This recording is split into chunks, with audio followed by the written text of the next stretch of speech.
for being here, and for those that may be online. Roll call. Phony. Here. Small here, nope, Monroe. Hudson. Here. Force. Here. Campbell. Here. Parchment. Here. Van Hook. Here. Rosenberg. Present. Mylar. Here. Albrecht. Here. Lotz. Here. Carney. Here. Thank you. You've received copies of the minutes of our previous meeting on October 30th. Do I have a motion for approval? Make a motion. Second. We have a motion, we have a second. Is there any discussion?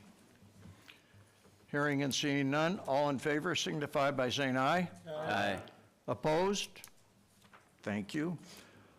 Before we start into anything, this afternoon we lost a very good employee of the city and a very good citizen and just a very fine individual. Worked very hard, did a lot of work behind the scenes, was out there with his men working on the streets, did a lot of work that helped us get things really organized well in the public works area. Dan Bowman was with the city for over 20 years. He was only 62 years old. Was a friend to everybody, would always find a way to work with people to get things done and not just leave them go by the wayside. We're all going to miss Dan tremendously. His family needs our prayers and understanding. And if you would please, I'd like a moment of silence for Dan Bowman.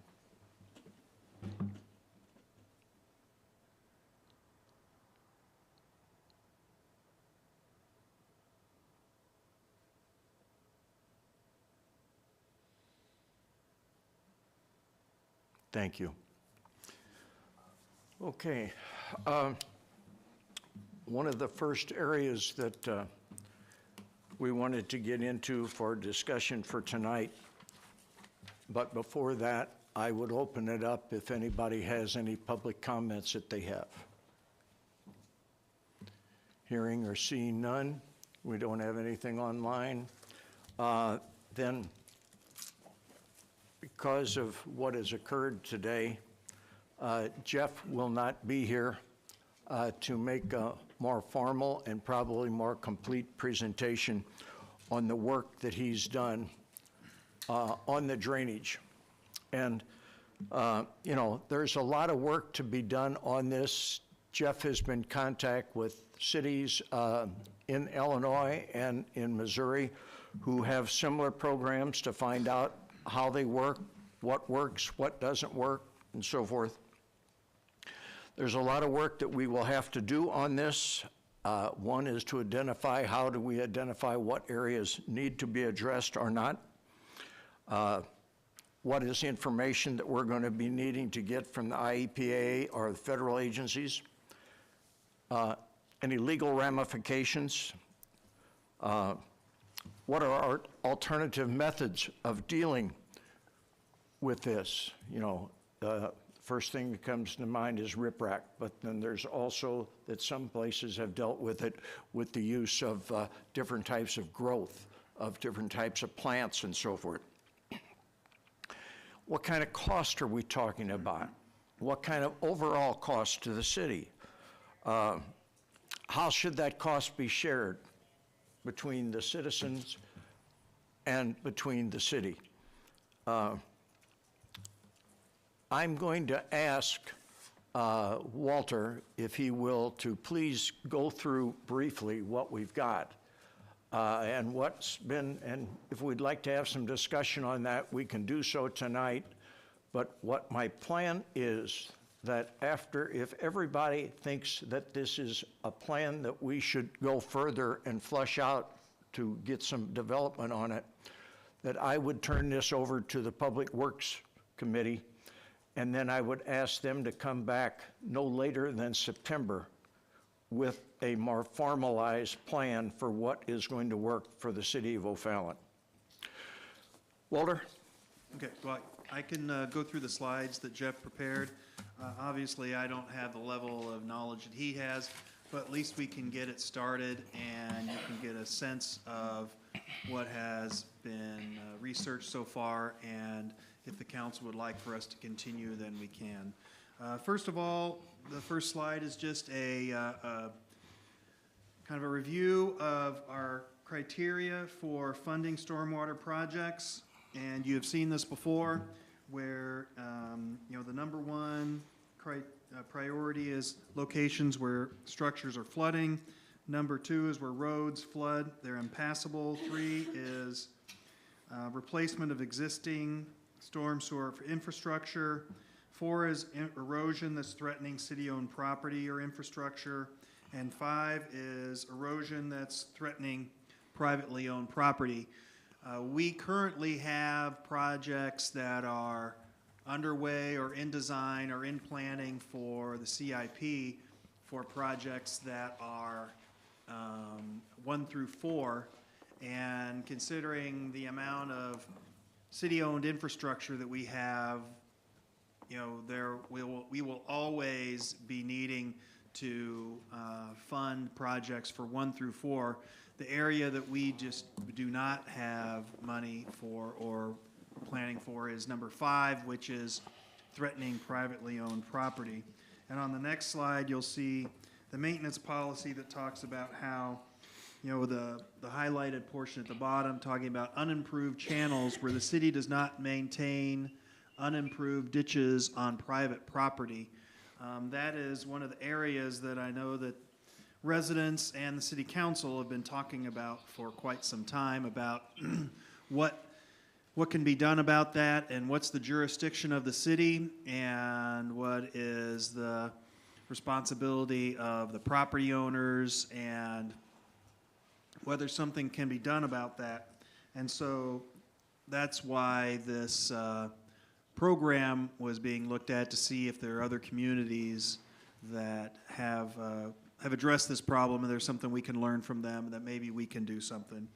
The next one is just a review on riparian corridors. Our existing development ordinance has these riparian corridors along creek channels where people are not allowed to build anything along those corridors. And so that has prevented a lot of our newer construction and newer subdivisions from having any of these problems, because there's a buffer between construction and these creeks. But a lot of the older areas of town didn't have this, and as you all know, there are lots of areas in town that are having issues with this because people built within the riparian corridors because we did not have those regulations in place at the time. This slide you won't be able to read very well, but it's in your packets, and if you had a chance to look at it, these are examples of some communities where staff inquired with these areas, these cities who have stormwater programs, and you can see there, I'm not going to go into the detail on it, but you can see that they vary a little bit on what they provide, how much money they provide, what the reimbursement level is, what kind of projects they fund. And so this is just kind of a sampling of some of the people that we've talked to who have tried to tackle this issue.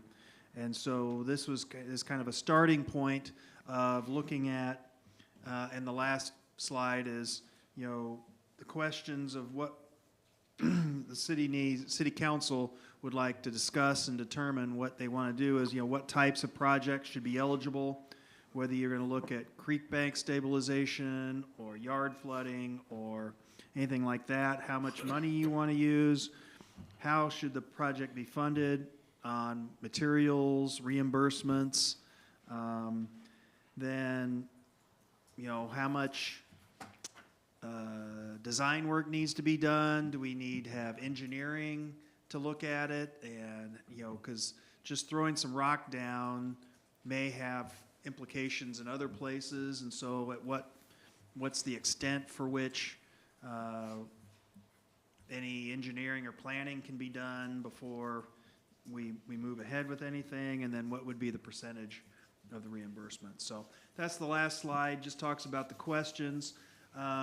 If Jeff were here, we'd probably get a little more into discussion about what he found and the people he talked to. But unfortunately, you know, considering the circumstances, he's not here tonight. So if we have some general discussion about, you know, if you're interested in staff continuing to research this, then we can prepare some more information and material and then discuss it at a future Public Works Committee meeting, and then really get into the meat of it. But that's where we are so far. And Jeff has a wealth of information, because as he would get these different ones in, we've been discussing them, because I think it's something that we've discussed for a long time that we need to sit down and look at and take a serious look at. But as Walter just said, do you use an engineering firm to specify what it is that qualifies? Or in some of the cities, as Jeff would explain, they use qualified vendors who have done these type of systems before. In other words, a rock quarry group that comes out and knows how to properly put down rock if that's what's being used. So different cities have done different ways and different scopes with it. So there's a lot to go into it. That's why I'm saying, you know, no intention of trying to come up with a firm policy tonight, but to take the time to look at this and to do it the right way. So with that, I'm going to open it up if people have questions or if comments, or if they want to say, yes, this is something we should pursue. Yes, Ross. So I absolutely, without a doubt, everybody knows where I stand, that I think this is something we should definitely pursue.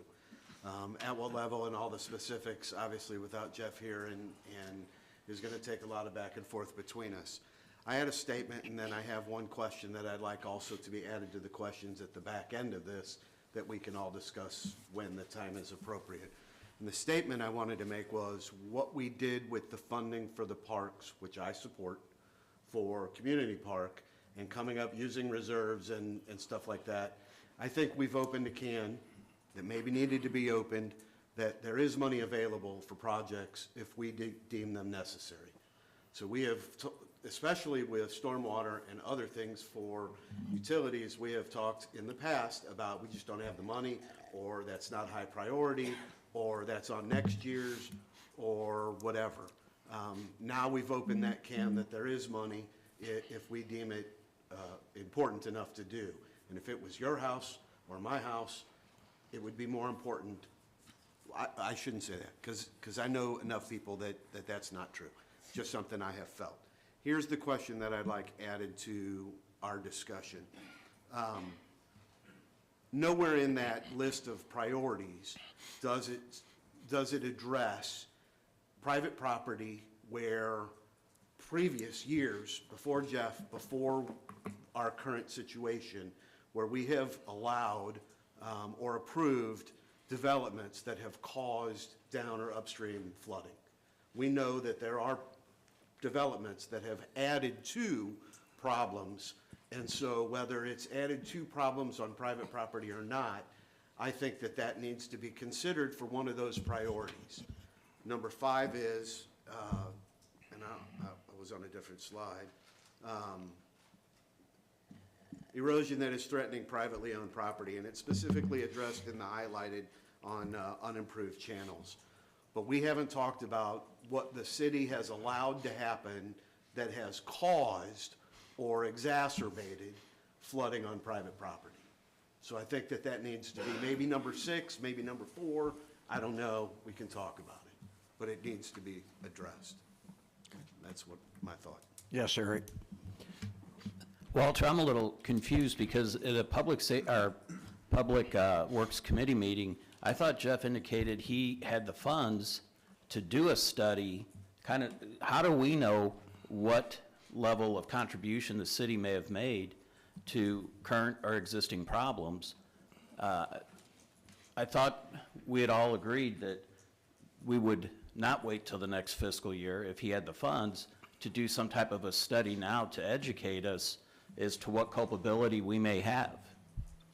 For. So is that not being done now? I or- think what you're that talking may about, be a well, different there's- study. He there's is a- having a study done that he Okay. does not have a report back on. was That You're is talking about- totally different than this. If you're talking about Deer Creek, Yes. yes. So, Yes. yeah, the last Public Works Committee, he's working with Millennia Engineering, who did the study on the bridge in that creek about, I don't know, 10 or 15 years ago. Right. And they are putting together a scope and an agreement, and that should be coming up at a future, probably, I just talked with Jeff this morning about it. He does not think it will be ready for the February 5th city council meeting, but he plans to put it on the February 26th Public Works Committee agenda, which will be an agenda item to approve an engineering study on that area with the bridge on Seven Hills going over Deer Creek in that area, and the home that's right next to the bridge that has flooded. So that's a different issue, because that is That's what I was priority referring to. number one, locations where structures are flooding. So as soon as we learned about that home that had been flooded, then that's when we proceeded with getting that study done. So that's separate from this. Right. But there was also, in addition to that, we had talked either upstream or, I'll have to get with Jeff, because I don't remember exactly how. There There was was something in discussion addition about to it. Deer Creek.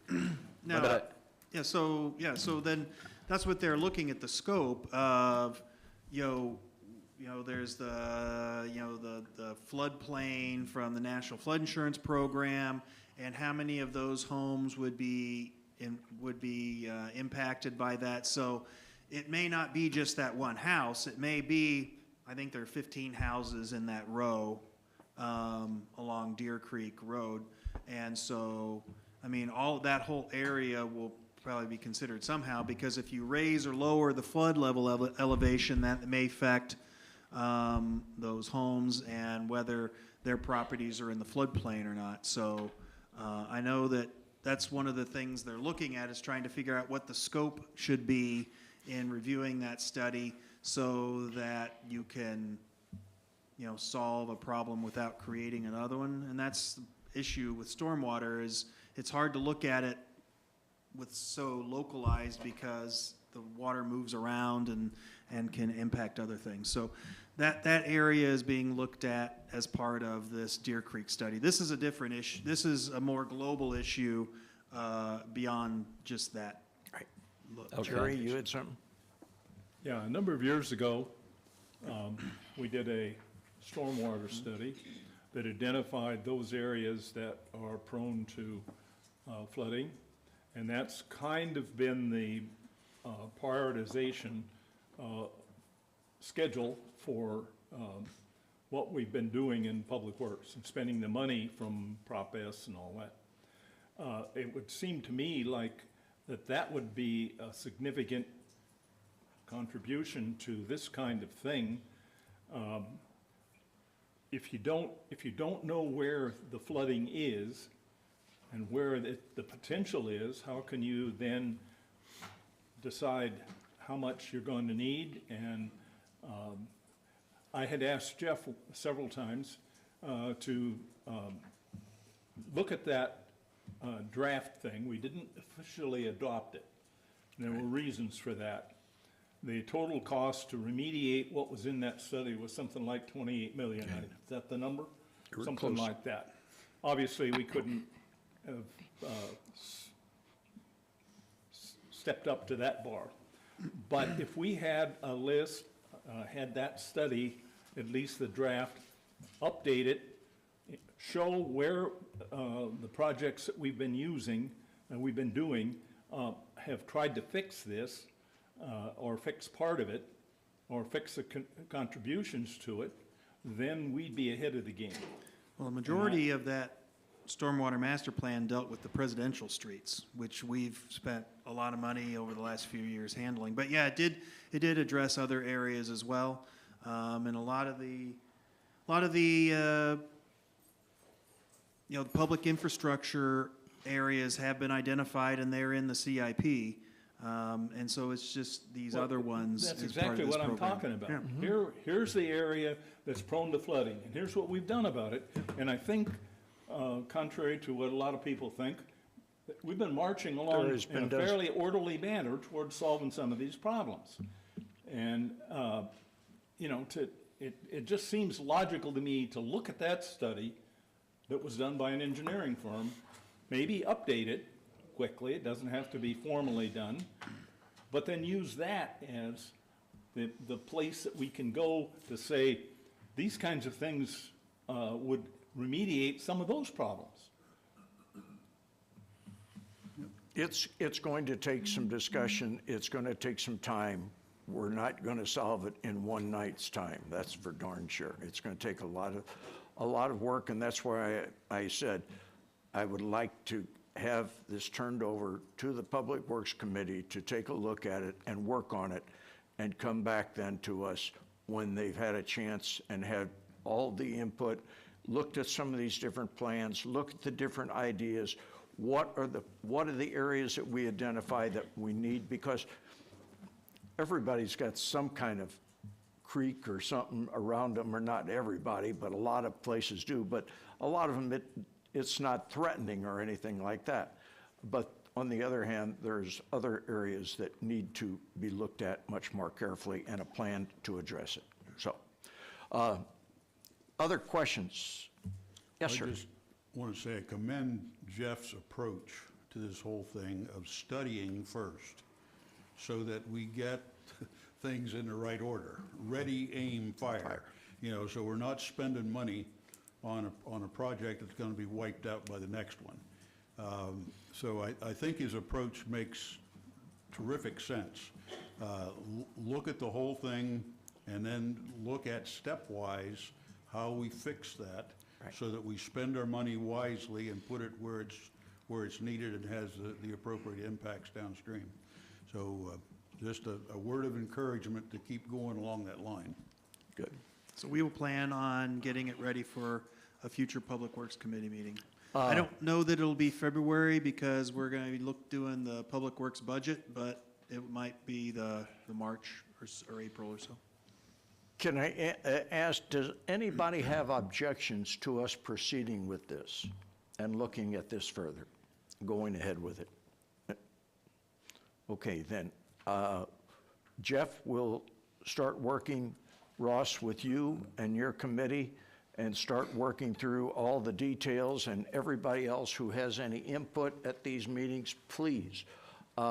This is important to get everybody's feedback on it so we move forward with it. Okay. All right. If there's nothing further to be said on that one, I'm going to move on to the next one, and that is something with the possibility of developing a joint venture with the county on utilizing the St. Allen Mine Park area as an area where we could work with them, having them pay a major portion of the cost for a lot of the work that we've done. Andrew and his staff have looked at it. That park has not been too well maintained. It's going to have a lot of initial upkeep to bring it up to standards. The restrooms were allowed to freeze over and they're in disarray. The parking lot is in pretty bad shape. But Andrew feels that it would be something of good for the county in that they would have a good park area.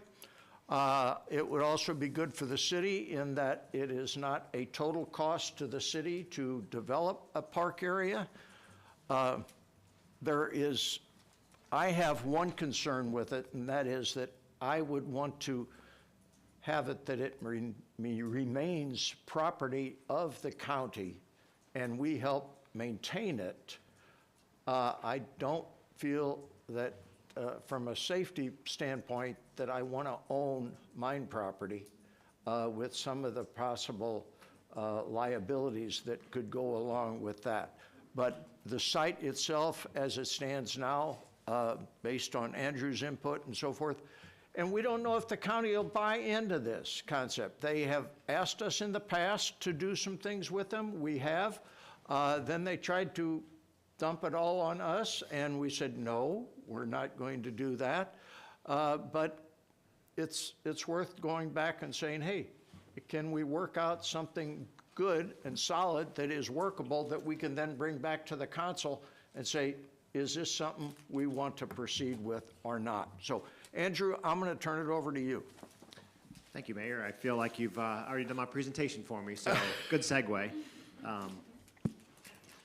Anyway, so I did put a little presentation together. I do want to talk about a few things first, just to kind of bring you up a little history on how we got here, and just to make sure everyone understands the scope of the city, where our parks are, and what direction we're supposed to go per our park master plan. So here we are.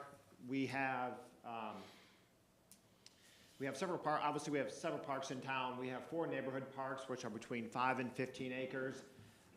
And a neighborhood park has a 1-mile service radius, so anybody can get to the park within, anybody can get to the park, but within 1 mile, and that's Ogles Creek, Savannah's, Barron Street, and then Tillman Park. Then we have 3 district parks, which is a size of 16 to 79 acres, so again, a little bit bigger.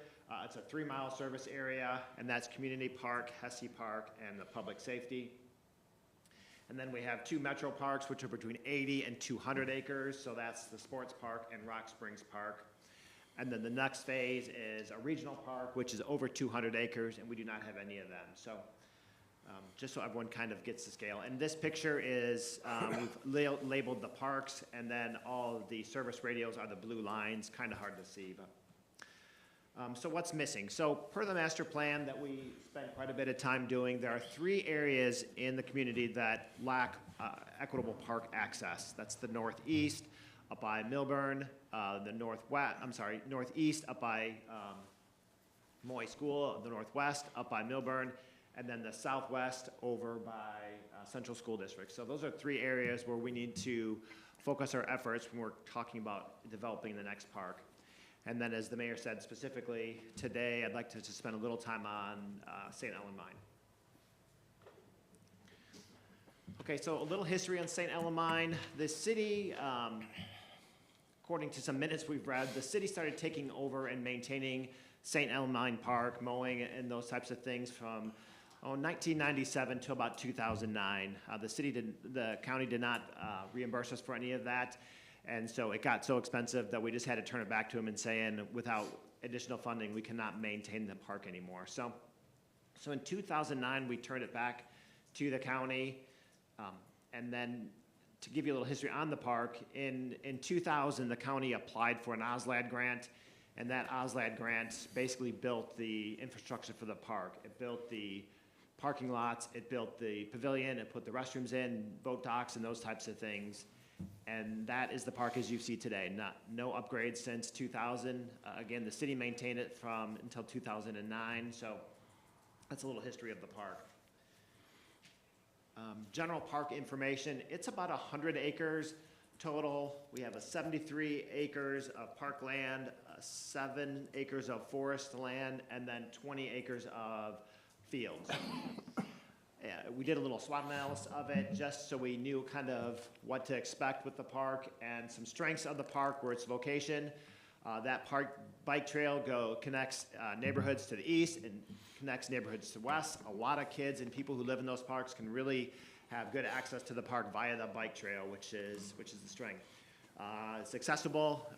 The entire park, you can get there by bike. You can go all the way up to the top. The grades might be a little off for make it full ADA accessible, but generally speaking, the park is able to be used by anybody. And then there's some potential partnerships that's a strength, partnering with the county, anybody else, some developers who may want to develop land around the park, so there's potential there. Some weaknesses, obviously the park needs a lot of work, a lot of rehab. As the mayor indicated, the roof on the building, the restrooms is completely deteriorated, all the plumbing fixtures, paint, the facilities out there are in severe disarray. It's kind of tucked out of the way, so when you talk about the park in terms of access from the road, you have to go down 50, so unless you live in one of those 2 neighborhoods, it is tucked back a little bit. It's kind of hard to find, so that is a little bit of a weakness. And then, of course, another weakness is it's expensive to bring the park back up to where our other parks are at. Opportunities, obviously it's cheaper than starting from scratch. If we just purchase a piece of land and started from scratch, obviously there's the purchase of the land and building trails and other amenities on the park. It's got good bones. There's a walking path around. There is a good-sized lake there. So that's an opportunity.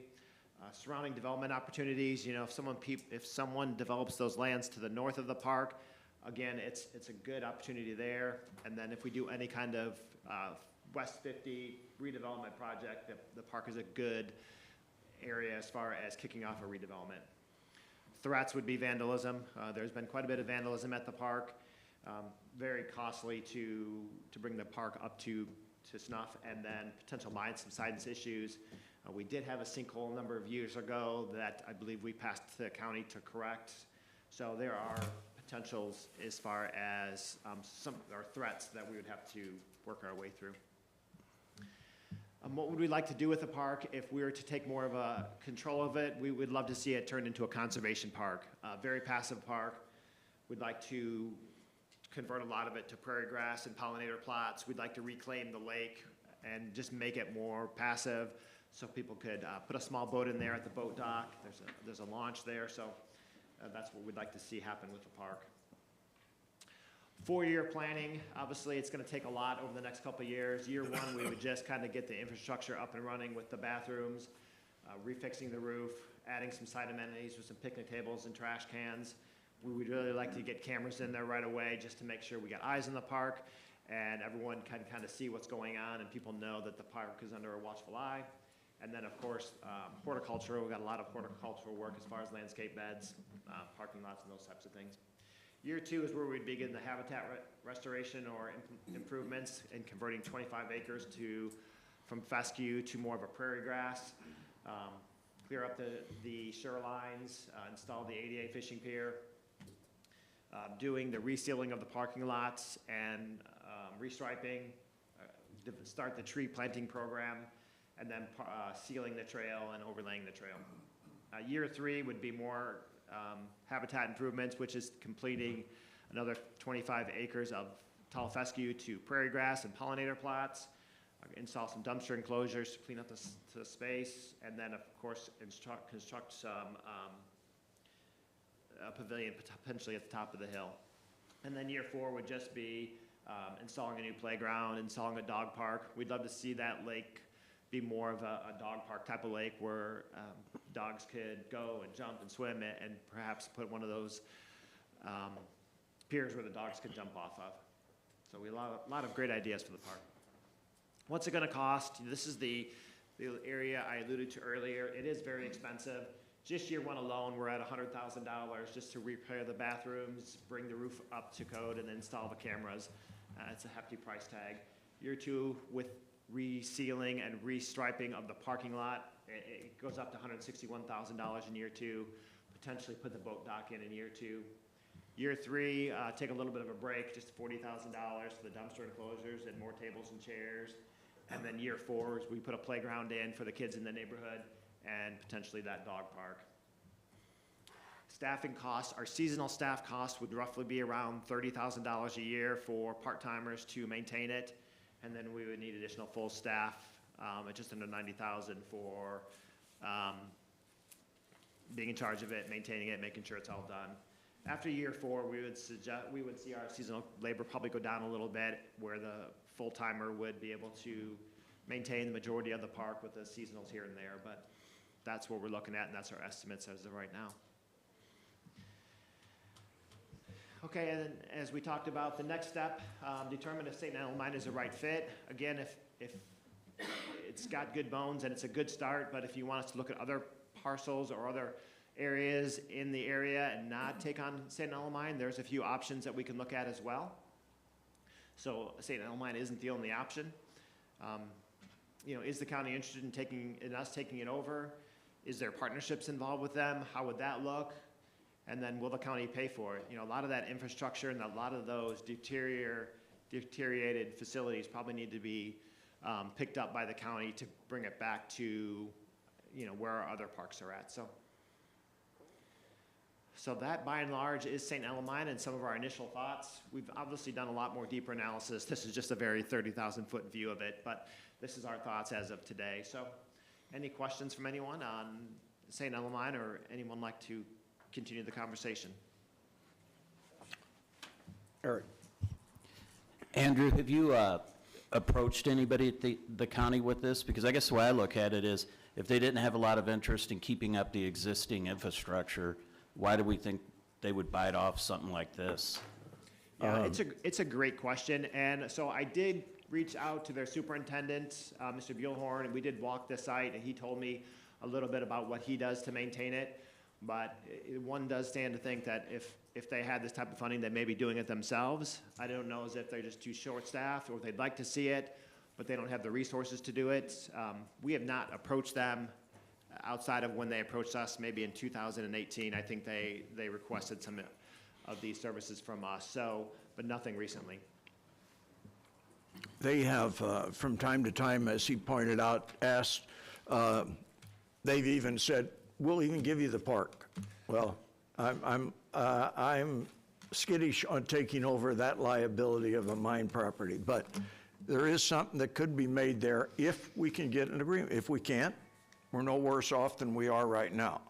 But that's why we wanted to bring it at this meeting, to get some discussion and say, okay, should we proceed with trying to put something together to approach the county to see if we can get a reasonable agreement that we could bring back to the council and say, okay, are you good with this or not? I mean, we can kill it right here on the spot. We can take it to approach the county. I have told some of our county board members that we may proceed with that. They showed some interest that we would be willing to do that. That some of our local county board members, but you know, I wanted to bring it to the council and say, before we put any effort in or more work on this, what's the council's thoughts? Well, I got a comment about that property, because Jerry might have been here then too. The county needed X amount of park space. Correct. That's how they acquired. They acquired that because they sold property that they acquired under a parks grant, and then they had to acquire something else and name it a park so that they wouldn't be held liable by, I think, the federal government. Yeah. Exactly, Yeah. exactly. And since that happened, they have really done nothing there. Correct. And I don't think they intend on doing anything there. It's just gonna be a derelict. And we're getting more developments around it. Yeah, but I don't know if you'd want to spend that kind of money for something you don't own, but then you probably wouldn't want to own it. Well, it's not that we would spend the money. Is the county willing to spend? Well, if they would, yeah. Yeah. I wouldn't see that happening, but if it would, I guess that's a different issue. But that's how, Yep. they have not done anything since 2000 out there. Correct. Just junk. Yeah. I have two questions. The first is, O'Fallon is really good at getting grants for parks and green space. Are there ever grants available specifically for situations like this, where it's derelict, you know, it's not taking an okay functional parking, making it better, it's taking something that's, you know, almost can't be called a park and bringing it up? I mean, are there opportunities like that, or? I think we would have trouble finding grants opportunities because we don't own it. So we would have to work with our grants department. Perhaps we would apply for the grant under their name. And so we would have to work grants in tandem, but any grant would have to go through them since we don't own the property. And I think that would be one of the issues. They would have to take some initiative on that. That is a good idea. It's just that we would have to work with them to get them to apply for the grant. Yeah. And even if we use our staff to do the majority of the legwork on the grant, as you said, the city's really good at finding some of those grants and getting them, but they would have to be a part of it. Sure. And then I have one more thing. If there's interest in pursuing this, I would like at some point to see a density study, not study, but like, you know, have IT drill down and see, because this could potentially be a little bit like Rock Springs, which is on, you know, kind of the far east of town. And, you know, that park's developed wonderfully over the years, but I'm just curious what the density of residents is for something like St. Ellen Mines versus Rock Springs, that we've kind of already done that, and it's been great but I don't want to inappropriately say, oh, this would be exactly like that if the population density on the west side maybe doesn't support it, because it's so, Rock Springs is really tucked away too, but just in a really different way, so. I know we've talked about some population density. I know Justin and I have talked about it. I don't think we have those numbers yet. But there are a decent amount of residents on both sides because of that bike trail. So I think when we get that data, you'll find that there's probably a good number of people there. I don't know if we'll ever be able to tell how many of them are families or how many kids are going to be there, but there is a decent amount, I would, for sure. Do we know if this site was previously identified as a brownfield site? I'm not sure of that, Jim, if it was or not. Brownfield site, I don't So know. there's still some Yes, grant it money was. available It was? for reclaiming Okay. brownfield. They truck several hundred truckloads of stuff out of there. Yeah, it doesn't have an official designation, but, the hill is a slag heap. Yeah. So, as Andrew mentioned, several years ago, there was kind of a sinkhole that was dangerous, and we alerted the county to that, and they did repair it. But yeah, it still has issues. And then there was a time where the field that's now on the other side of the trail, there was smoke coming out of the grass for a period of weeks and months because the coal underneath was on fire. But it was like, there's like 10 or 20 feet below the surface, so the grass wasn't burning. There was just smoke coming up through the pores of it. It was kind of a fascinating situation. And the fire department just sat there and watched it until it went out. But so there is still a lot of residue from the mines that are around there. What, there's 2 feet of, Go ahead. 2 feet of topsoil or 3 feet of topsoil they put on Yeah. there? And some of that's, Some of that's gone away, yeah, Yes. but something Yeah. like that. Well, would you, go ahead, Ross. you mentioned grants. One, if I'm not mistaken, I know from the Parks Grants Commission, you have to prove you own the property before that's part of the application process. So that means that either we own the property and apply for the big grant, or the county applies for the big grant. And I think then that agreement for maintaining whatever they get the grant to do, which nobody knows, what would it take to turn that thing, that heap, into something that's usable as a park? I think it's all about creating pollinator plots on the land. I don't think you could ever really turn it into anything solid. And I think that's why we want to make a conservation park, so it's just passive with, easy to maintain plots. Yeah, I think they only mow it 2 We're or 3 not gonna times a year buy it. anyway, so.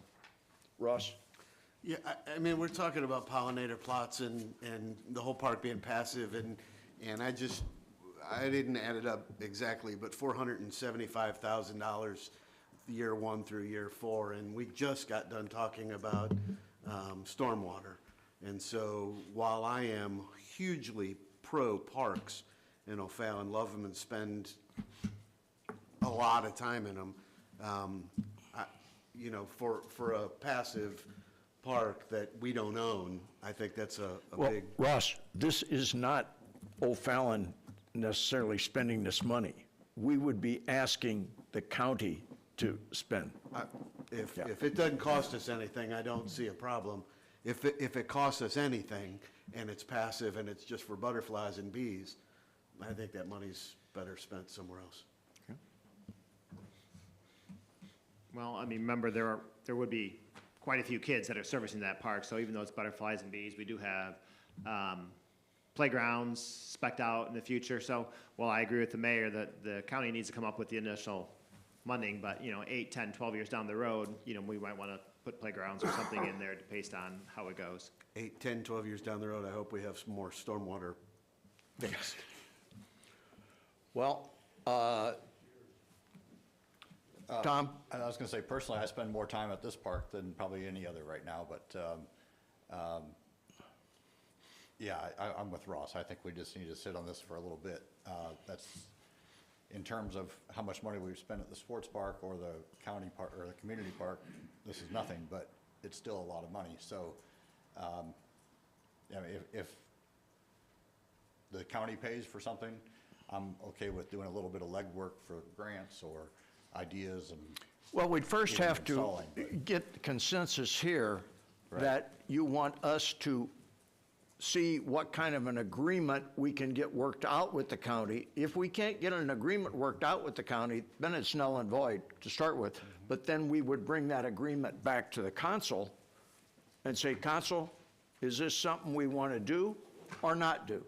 Fact-finding never hurts. I guess I'm saying it's worth pursuing, but. Yeah, fact-finding never hurts.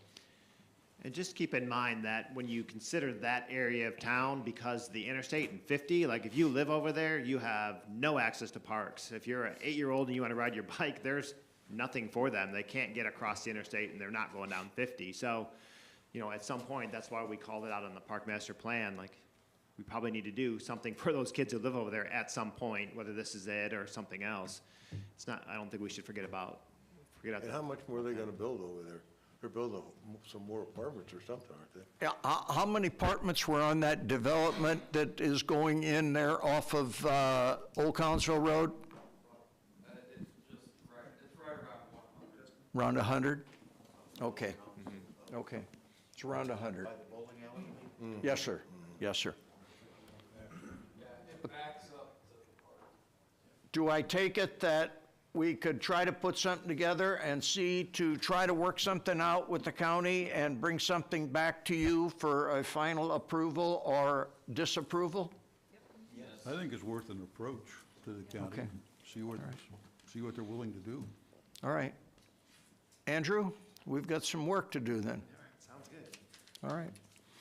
All right, thank you. The last one that I want to bring to everybody's attention, this is something that I had a discussion on this topic at my town hall meeting with citizens and showed them 6 different type of concepts for something to be possibly developed at Southview Plaza. And I'm saying possibly because we have no inkling that they have anybody interested at this point or that they're even interested at this point. But since we have turned down 2 proposals, I would rather be proactive and have something and say, look, here is something that our council would like to see developed and share with you the input that we got from the citizens at that meeting on these 6 concepts as well, before you say, here's what you would like to see number 1, number 2, or number 3. First off, there's a lot of, before we go into these, things have changed since Southview, and some people may still have in their mind that Southview Plaza is an A piece of property.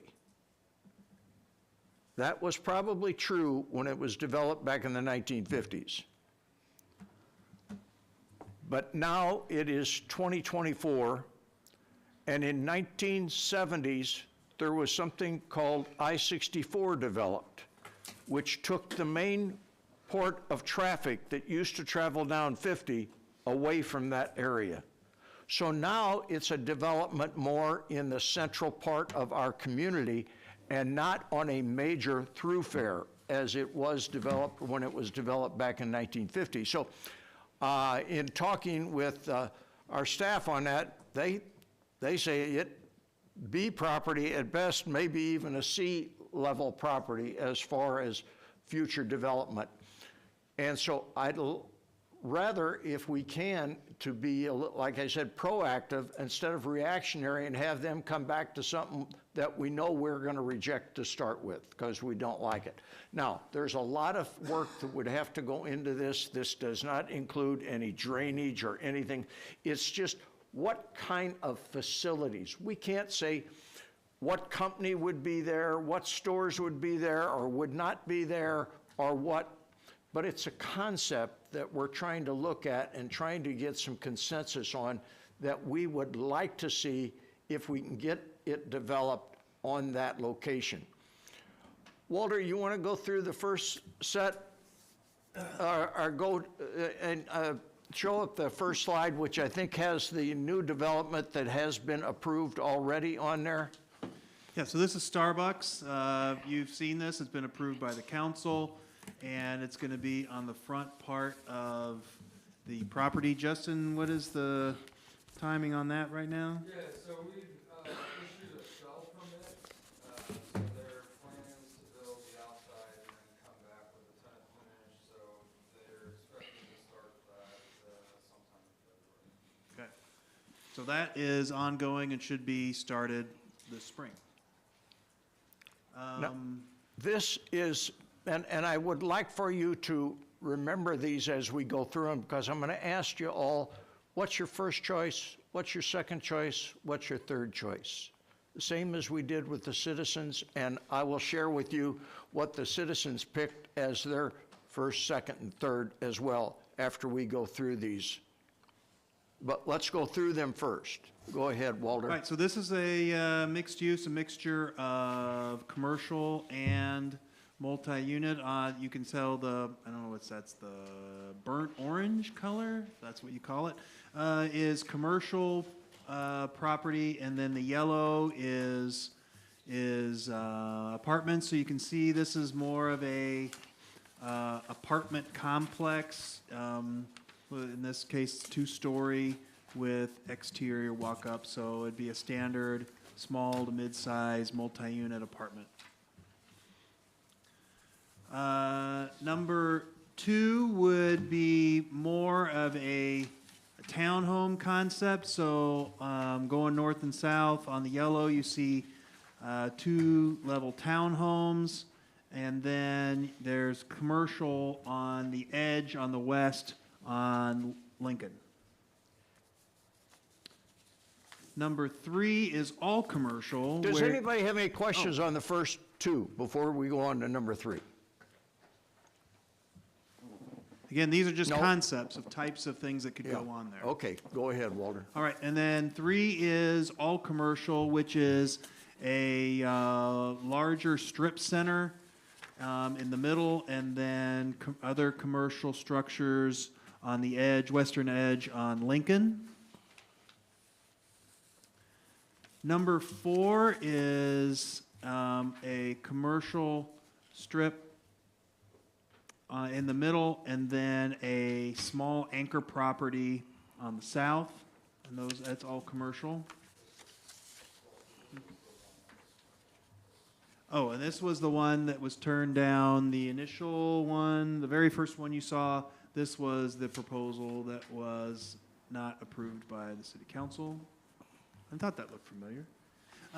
Then this one is a mixed-use single building where it would be, commercial or office on the first floor, and then a second and third level would be apartments or loft apartments or something of that extent. We did have some questions in the town hall meeting about the configuration of this building, about whether it could flip and then face west instead of facing east, and of course that we could do that. This is just a picture, but the idea is this concept of a multi-story mixed-use single structure.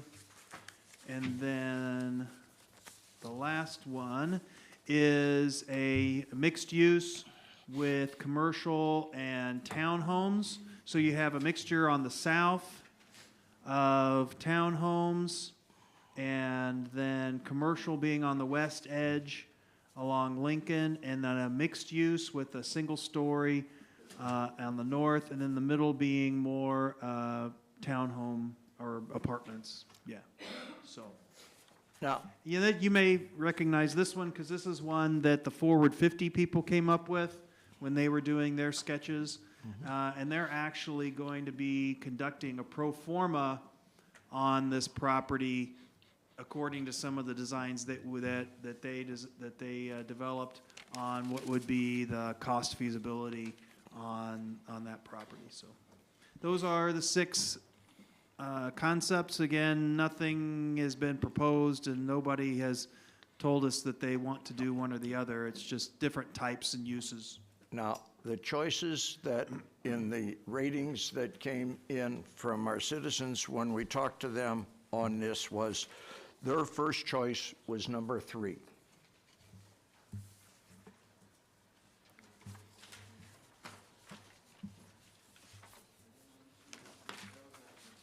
There you go. Their second choice was number 4.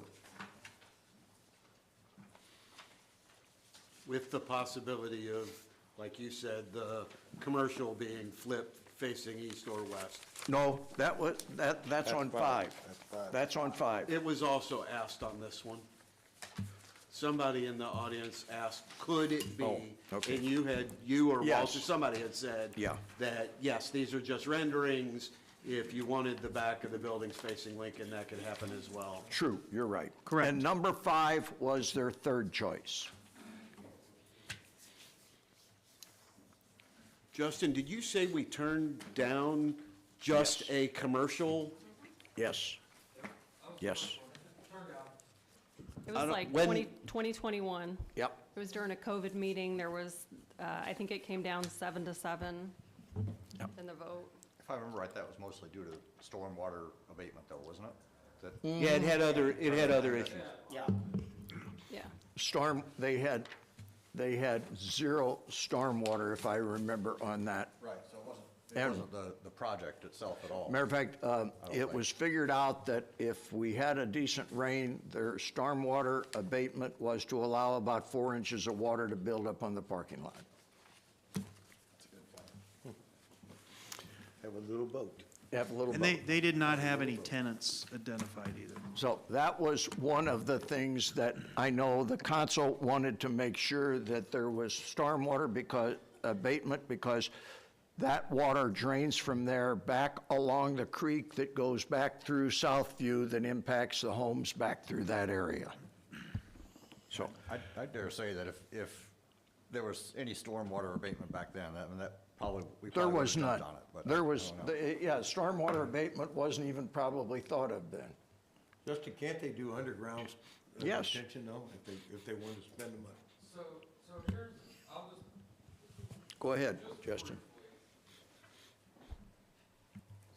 I mean, they can. Part of the problem is the site slopes 2 different ways. So the front half, you can detain it, it goes into a system into Highway 50, and there's a direct line for stormwater to move through a system and then into a channel. On the south end, there's no, all that water just sheet flows across the property as it sits today, hits the Ace property, keeps moving, finally gets all the way to or Whitehall, and then gets into storm sewers. So if you, the issue that you kind of have on the southern half, and it's really basically the break line is where the Starbucks is and south, if you begin to detain that water has to go somewhere eventually. And so then you're directing water without a good path for that water to go. So that was one of the struggles that they were having on the south side of this property. There's no place to detain water and then discharge it out. Yeah, there's no conveyance without really impacting surrounding properties. And Justin, correct me if I'm wrong on this, but on the east side, or on the west side of the property, is where there was some contamination of the soil. So I believe there is a restriction that residential cannot be built there on the first level. Yeah, it's actually a north-south line, so it goes east-west, and it's essentially at the break point of the property. Yeah, right there, Grant. If it kind of drawing a line east-west across there, anything to the north cannot be residential. Anything to the south can. I know that Starbucks is, well, I think they're on the hook for turning everything that's gravel into grass. Yeah, so the initial approval for the Starbucks is essentially everything south of the Starbucks site has to be demoed, cleaned out, returned to grass. Obviously, there are still important connection points through the property. Those are being maintained. But yes, for the initial phase of the Starbucks development, the rest of that will get stripped out and. But go there's to no other grass. stormwater, or they aren't on the hook for any other stormwater to the south of them, are they? At, for where they're gonna take it to grass? Right. No. The Starbucks has stormwater. Right. Yeah. Other questions? Eric? Yeah, did something change? Because I thought when Mr. Kim was here, we talked about the Starbucks, then Phase 2 and Phase 3, and I don't know whether it was a spontaneous statement he intended to make or not, but they had indicated they had reached out to, I believe it was over 10 of the quality builders that do these multifamily projects, and they said it's not even cost effective. Yeah, and they still maintain that. They are struggling to find development opportunities on this site. So, I mean, it could sit there for another 10 years. And it's not, I mean, we continue to reach out to some of our local folks that have a genuine interest to make Southview a viable project.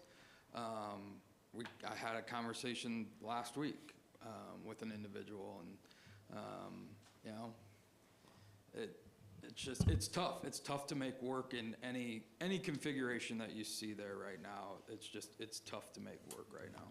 I don't think it's ever gonna be a commercial hub, though, do you? If you talk to the economic guy that's helping us with Forward 50, the problem that you have is it's very much become a neighborhood market. You know, that regional aspect that you typically would see development happening in right now has all moved towards the interstate. You know, with Meyer and the shops at Pierce, that's putting even more pressure and taking away from opportunities of this site as well. You know, I think it would have to be a mixed use with residential to support the commercial, if you didn't have residential. And multifamily is getting tough to build right now too. So Yeah. everything right now, I mean, it's tough to make 3.9 acres pencil out. And, you know, we talked a lot about this initially with the creation of the TIF. But you have to remember, Southview Plaza, at the time when the TIF was created, had a massive tax bill on it. And so for them to even, you know, and it cost them almost $1 million to tear down the plaza itself. So they want to get some of that back, right? Because they've tore down, they've spent almost $1 million on that. And then on top of that, to get anything more out of the TIF in terms of a payback for a developer, you're talking about a massive construction project just to get those values back. So even though we thought maybe that incentive package that we could put together on this property was going to help with the TIF, just based on the value of Southview Plaza when the TIF was put in place, that TIF isn't as valuable as before. So, you know, like I said, we continue to push information out to some local developers that we know would do a stand-up job for our community to do this. The Kim family is using CBRE. They're a very reputable company that's a brokerage company to help develop the property. And we met with them last week, and they're just not seeing any activity right now. If you remember, one of the conversations we had when this proposal was given to the council is there is less square footage in that proposal than there was in the original Southview, so there really was not any conceivable way that proposal would generate any increment for the TIF. I mean, it would create something, and it would be a development there, but if you're looking for something that would build increment for the TIF to pay for infrastructure, it wasn't it wasn't gonna be there. Even if you had really nice stores in there, there's just not enough square footage, it's How not much, dense enough. how long is left on the TIF?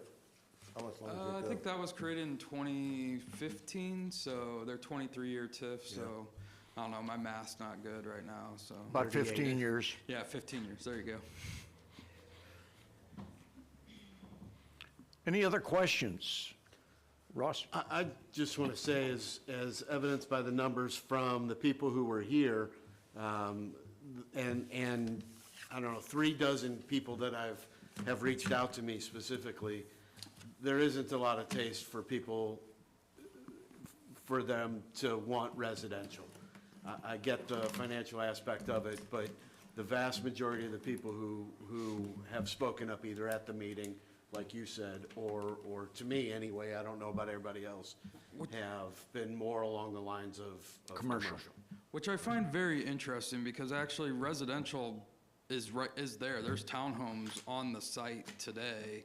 Townhome or development like that is typically creates less traffic congestion than your commercial centers. So that's kind of an interesting anecdote. From the people who have spoken to me, it wasn't, from some of them, it wasn't that there would be residential, it was the number of residential in order to make it what we believe to be profitable, they'd have to pack them in there. And so, if it was some kind of spaced out townhome, something, you might find some more support, but that's not what we saw. One of the things that I have seen over in Kirkwood, they put commercial on the ground floor and then condos above with parking as part of the condo structure. And that seems to have worked pretty well over there. It's kind of catty-cornered from the Amtrak station there in Kirkwood. That's similar to what is in number 5. Right, right. Number 5. Yeah. And that seems to have worked pretty well in that community, although at the point that I encountered the developer, the condos hadn't sold yet. And what they thought would happen were young dual-income professionals would buy those. As it turned out, that's not what happened. It was the over 55 crowd that was tired of mowing the grass that bought those. And each condo had, I think, 2 parking spaces with it and a third as an option for some. I don't know if something like that is economically doable in this community. And I don't know what the cost of the ground would be for that, which would be a determinant probably for that. But it worked in Kirkwood pretty well, and that filled out quickly, and they added on to the original plan. So I don't know if that's something that they would look at or not. Mayor, I can address that comment. So that was one of the first concepts that Justin, Walter, and I would lead with, was the kind of town center, commercial and first floor residential above floors. A few of the restrictions on this is nobody's going to build just 2 floors. By the time you put in an elevator, you can't break even, you have to go higher. So that's one concern as we go forward with a lot of people. As we talked to one of the main kind of multifamily, mixed-use commercial developers in the area, we gave them concepts like in Kirkwood and in downtown Edwardsville to make the site work with maximizing the number of apartments on floors 2 and above. The average rent for those apartments or condos would be somewhere in the range of like $4,000 to $5,000 a month. And so that's, when we heard that, we're like, okay, well, that's why when he mentioned it doesn't pencil out, because it is hard to ask for $5,000 a month in rent anywhere in the Metro East or in the St. Louis area. $1,000. So they can walk over to McDonald's to eat. You better have 2 incomes. Any other questions? I have a mic on because I was going to say something Tom? back Jim about Kirkwood. I was going to say something about St. Charles, how that is a destination area now, and it could tie in with our downtown, but again, $5,000 For a ramp, that's a bit steep. A little steep. Okay. Yeah, and we Thanks. showed St. Thanks, Charles, Grant. the streets of St. Charles as well, because it's a wonderful development, but the acreage in the streets of St. Charles is, I couldn't it's even larger, guess, for sure. 100 acres compared to what we're Three and working a with half. here, so. Right. yeah. Justin, How many acres did Sencata build on there on Lincoln, or on State It's Street? like, it's a half acre, somewhere around that. So you could conceivably put something like that over there, on that property. Justin, what I'm hearing though from your opening remarks, as long as the Kim family sees that as an A piece of property, that valuation, they have to come off that if you're gonna get anything to go in there. I don't believe that they see it as an A location anymore. But they've spent $1 million to tear down a building. You know, retrospect, it may have been a better idea to have them refurbish that versus tearing it down, but here we are. And so, you know, they spent that money, that's real money to them, and, you know, they want to get that back, so. Or they can just get nothing. Yeah. Any other questions? I'll just say one more thing about. Sure. It was an idea that I had when we tore down the building a few years ago, that we ought to have some type of facade improvement program for the back of the existing strip that's there by, or to the west of. Yeah, Hayes. I've talked to the guy several times. He's not real interested in Really? doing It just- anything. I mean, at least when something goes in, something's got to pretty it up a little bit. Yeah, I know, Fence, if and nothing. that's the conversation too. It's like, when we initially created the TIF, if you actually look at some of the documentation, sort of the whole vision at the time for the city was that strip center would become part of Southview and kind of fold into the development, as well as the Benedict office building there to the south. But, you know, everybody has a price, and their prices don't mesh Don't right mesh. now, so. Big fence, Yeah. That's. big fence. Other questions? If not, I'm going to ask you, I'm going to go through this, and I'm going to ask you if you'll vote on that, and then we'll tally this up, but the first is, who would vote as their number one presentation? Does anybody think that's their number one? Okay. Would anybody think that that's their number two? Still talking about. Number one. I'm going to go through each of them like that, 1, 2, 3. Would anybody think that that's their number two? Would anybody think that that's their number three? Sure. Tom, you would? That would be your number three? Yeah, It would be yours too, Jerry? number 3. Number 3. So we've got two number threes for, Three number 3s. who's, Jessica Henry. oh, Jessica also? Okay.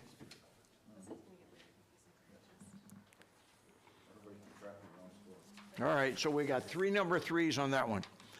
With the number two design concept, anybody have that as their number one choice? I don't see anybody raising their hand. Anybody have that as their number two choice? Anybody have that as their number three choice? We've got two number threes.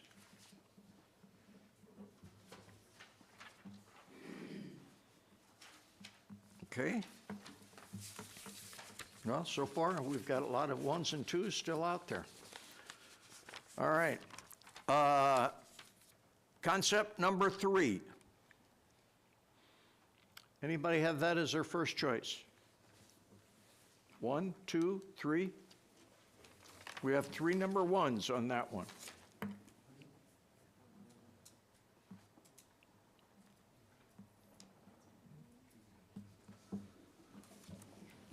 Anybody have that as their second choice? 2, 3, 4. 5. 5 for 3, 2 Which, for by the 1. way, was number one for the residents that were here. Correct. And number 4, or, oh, hold on, I didn't ask if that was our third choice, I'm sorry. 1, 2, 2 number 3s. I guess I can't vote.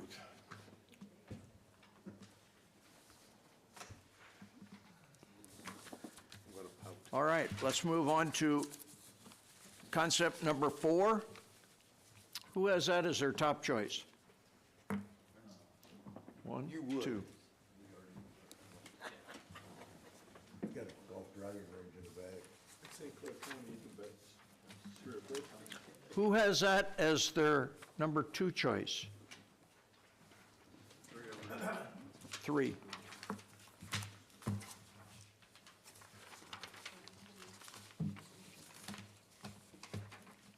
Who has that as their number 3 choice? No number 3s for that one, okay? Which, by the way, was number 2 For the citizens. Okay, number 5. He's got that up on the board. Who has that as their number 1 choice? 1, 2, 3, 4.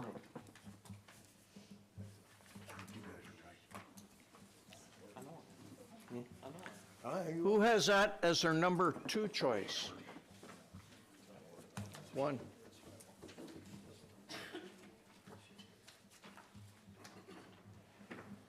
Who had that as their number 3 choice? Oh. You can, Jerry did it 3 Jerry. times. 1, 2, 3.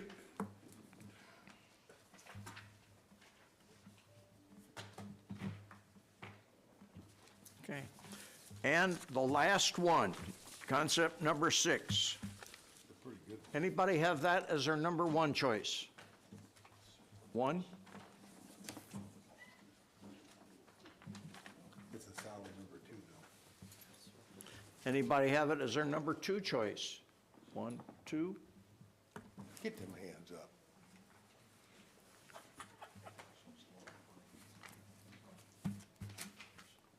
And anybody have it as their 3rd choice? Seeing none. Okay. All right. I'm not going to try to tabulate these right at this moment, but if somebody else would like to, I'll be glad to let them go through this. But we will do that, and we will send out to everybody. But I would say that it looks like, just roughly, number 3, Maybe number 5. number 4, and number 5 seem to be amongst the top ones, and those also were the top 3 choices from the citizens that were here that evening as well. And I'll put your final vote on everything together on that. So that was the last item that we had on our agenda. These are some things that we're looking forward at. It's not something we're going to act on immediately. All 3 of these, we needed to get some dialogue as to looking forward on the drainage situation, Southview, and St. Helens Mine. So we've been able to get a start on that, and I appreciate you taking the time and asking the questions on that. Before we go into any adjournment, I will open it up and see if there is any comments from the public. Hearing and seeing none, and that was the last item that we had on our agenda. I will take a motion for adjournment. So moved. Second. We have a motion, we have a second. All in favor signify by saying aye. Aye. Opposed? Thank you very much.